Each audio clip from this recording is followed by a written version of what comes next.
will Russia push the infiltration further into Europe? What can Russia gain from Ukraine?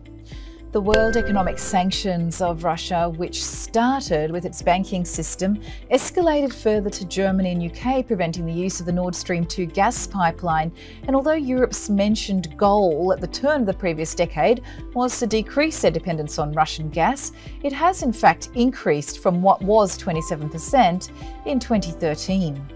NATO is still hesitant to enforce a no-fly zone over Ukraine and humanitarian corridors, although encumbered Russian forces are heavily bombing the capital city of Kyiv. Although some controversy resounds from former US Ambassador of NATO Kurt Volker, who spoke to Bloomberg Friday morning Australian Eastern Daylight Savings Time. Mr. Volker believes that more could be done from NATO. Ukraine will only enter into further peace talks if a ceasefire takes place, and Russia will only stop the infiltration under very circumspect agreements, which gives Russia claim over Crimea and two Ukrainian separatist states of Donetsk and Luhansk, plus the maintenance of Ukraine as a neutral territory not belonging to the EU or NATO, and more.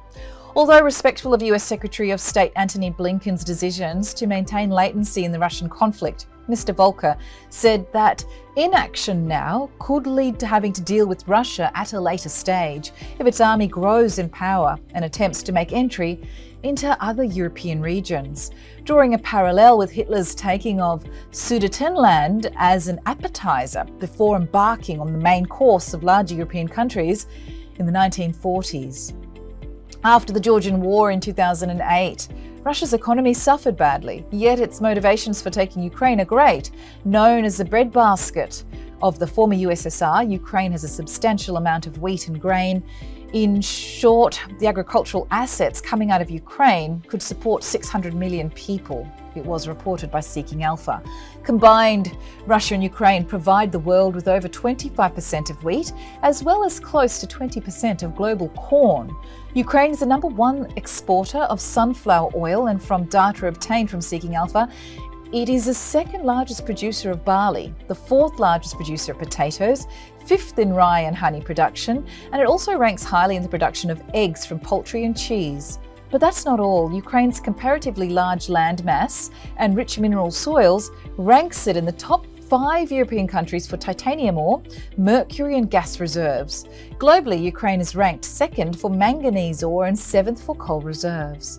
So with a multitude of major corporations pulling out of Russia, this is going to lead to increased unemployment in Russia, as well as social dislocation, perhaps leading to a second Iron Curtain for the country. War has impacted the redistribution of power and money over the years, and the New World Order, with the US having the position of power, came into effect when the United States and their allies won World War II, putting a stop to the Nazi Germans. The ruble has lost a significant amount of its value, and this could put Russia in a state of hyperinflation. What are we to expect from Russia in the coming weeks and months? Will they completely cut their exports of energy and crypto mining from the world, claiming Ukraine as their own? Or will they continue to gain power and further infiltrate other European nations?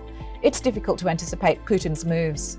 He had set up somewhat of a puppet regime in Belarus, and that could be what his intentions are for Ukraine too.